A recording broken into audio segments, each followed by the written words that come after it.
ज्या सरकारी कर्मचाऱ्यांनी त्या ठिकाणी लाभ घेतलेला आहे ती 2 महिन्याच्या आत पूर्ण केली जाईल. 12,000 का 12,500 जे पुरुष लाभार्थी सुद्धा जे दाखवण्यात आलेले आहेत स्क्रुटिनीमध्ये, त्या संदर्भामध्ये सुद्धा क्रॉस व्हेरिफिकेशन करून त्याच्यातले किती जेन्युइन बेनिफिशरीज आहेत. फायदे घेतले पुरुषांची नावं देऊन तुम्ही आता काय म्हणताय केवायसी करतोय.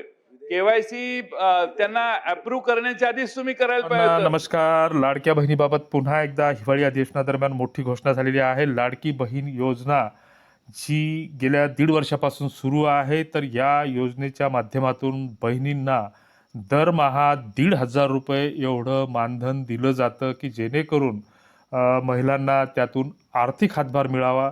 मात्र काही दिवसांपूर्वी सरकारच्या वतीने 2,100 रुपये 1,500 रुपयावरून हे अनुदान 2,100 रुपयावर करण्यात येईल अशी घोषणा केली होती. मात्र मध्यंतरीच्या काळामध्ये 24 लाख लाभार्थी हे बोगस असल्याचं निष्पन्न झालं. त्यातच 14 ते 15,000 लाभार्थी हे शासकीय सेवेतील असल्याचं निष्पन्न झालेलं आहे. आणि मग या गोष्टीवरून या मुद्द्यावरून विरोधकांनी सत्ताधाऱ्यांना चांगलंच धारेवर धरलं होतं. आणि मग या योजनेबद्दल बोलताना जे काही मुख्यमंत्र्यांनी स्पष्टीकरण दिलेलं आहे, तर लाडकी बहीण योजना ही 1,500 रुपयाऐवजी आता 2,100 रुपये मिळणार असल्याची मोठी घोषणा मुख्यमंत्र्यांनी केलेली आहे. मात्र हे पैसे नेमके कसे मिळणार याबाबतची माहितीच आपण या व्हिडिओतून घेणार आहोत. सत्य आणि वस्तुनिष्ठ माहिती बातम्या आपण या चॅनलच्या माध्यमातून देत असतो. अनेक जण लाडक्या बहिणीच्या खात्याला 3,000 जमा झाले, आज धडाधड मॅसेज आले, 12 जिल्ह्यात जमा झाले, 12 बँकांना जमा झाले, अशा चुकीच्या आणि दिशाभूल करणाऱ्या बातम्या देत असतात. तर अशांवर किती विश्वास ठेवायचा हा ज्याचा त्याचा प्रश्न आहे.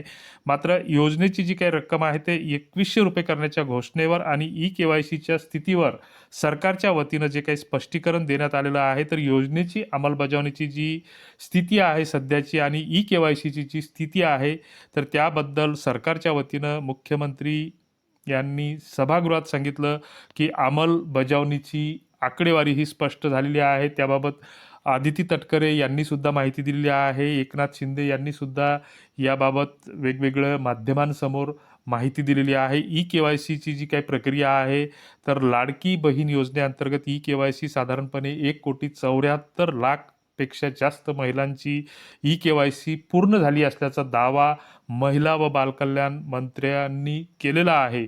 आणि या ई-केवायसीची जी मुदत आहे तर आपल्या सगळ्यांना माहीतच आहे की 31 डिसेंबरपर्यंत ती वाढवण्यात आलेली आहे. आणि या प्रक्रियेत पारदर्शकता यावी म्हणून नोंदणी प्रक्रियेत कुठेही गडबड किंवा दुर्लक्ष झालेलं नाही असाही दावा सरकारच्या वतीनं करण्यात आलेला आहे. रजिस्ट्रेशनसाठी वेगवेगळे प्लॅटफॉर्म उपलब्ध करून दिले असल्याचाही दावा सरकारकडून केला जात आहे. मात्र यासाठी सध्या तरी आमच्या माहितीप्रमाणे एकच प्लॅटफॉर्म आहे. बऱ्याचदा सरकारकडून चुकीची दिशाभूल करणारी खोटी माहिती दिली जाते. विरोधी पक्षांनी उपस्थित केलेल्या योजनेची रक्कम जी आहे तर ती 2,100 रुपये कधी करणार असा मूलभूत प्रश्न सत्ताधाऱ्यांना विचारला. तर त्यावेळेस मुख्यमंत्र्यांनी स्पष्ट केलं की लाडकी बहीण योजना कधीही बंद होणार नाही. 2,100 रुपये देण्याच्या घोषणेबद्दल बोलताना त्यांनी सांगितलं की आम्ही जे जे बोलतोय ते सगळं पूर्ण करणार. कारण लाडक्या बहिणीमुळे योग्य वेळी आम्हाला त्यांच्याकडून मतदान मिळालेलं आहे आणि योग्य वेळी ही रक्कम वाढवली जाईल. योजनेतील आश्वासन हे पूर्ण केलं जाईल असं सरकारच्या वतीनं स्पष्ट करण्यात आलेलं आहे. निवडणुकांपूर्वी सरकारने घोषणा केली होती की 7/12 कोरा कोरा कोरा असा मंत्रजाप केला होता.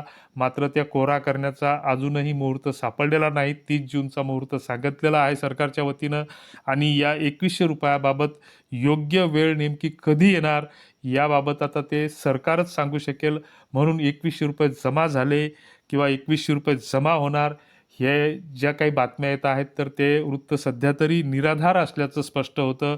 योजनेच्या बाबतीत पुढे आणखीन सांगताना जे काही सांगितलं जात आहे तर ती योजना बंद करण्याचा किंवा त्यात खोडा घालण्याचा कुठलाच आमचा प्रयत्न नसून त्यामुळे लाडक्या बहिणींना याचा प्रत्यक्ष अप्रत्यक्षरित्या भरपूर असा फायदा होत असल्याचा दावा सरकारकडून करण्यात येत आहे. मात्र विविध चॅनलच्या माध्यमातून लाडक्या बहिणींनी अक्षरशः या खोडा घालणाऱ्या या योजनेला अक्षरशः जोड्यांनी मारलेला आहे. अतिशय तिखट आणि खराब प्रतिक्रिया दिल्या आहेत आणि ह्या प्रतिक्रिया देणाऱ्या सगळ्या कॉमन महिला आहेत, सामान्य महिला आहेत. ह्या कुठल्याही राजकीय पक्षांनी स्पॉन्सर केलेल्या महिला नाहीत.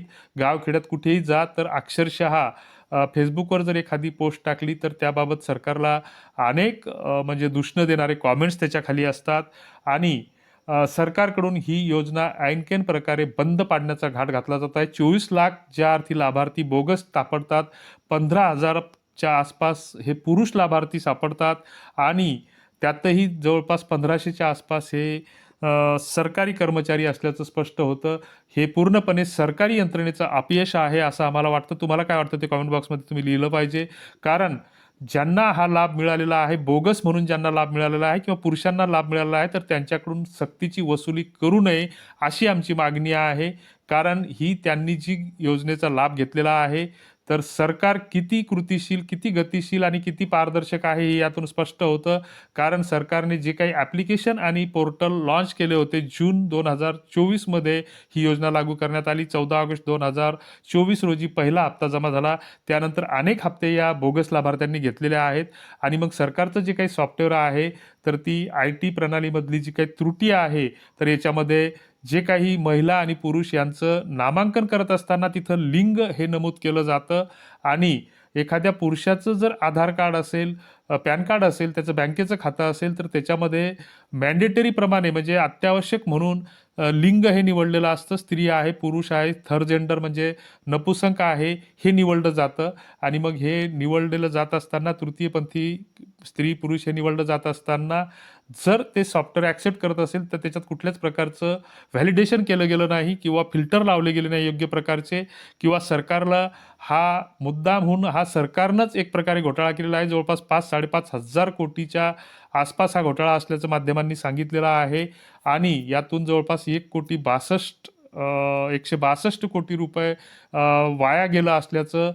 काही माध्यमांनी स्पष्ट केलेलं आहे. तर हा पैसा सर्वसामान्य जनतेचा पैसा आहे, त्यांच्या कष्टाचा पैसा आहे, त्यांच्या घामाचा पैसा आहे आणि टॅक्सच्या माध्यमातून सरकारने हा वसूल केलेला आहे.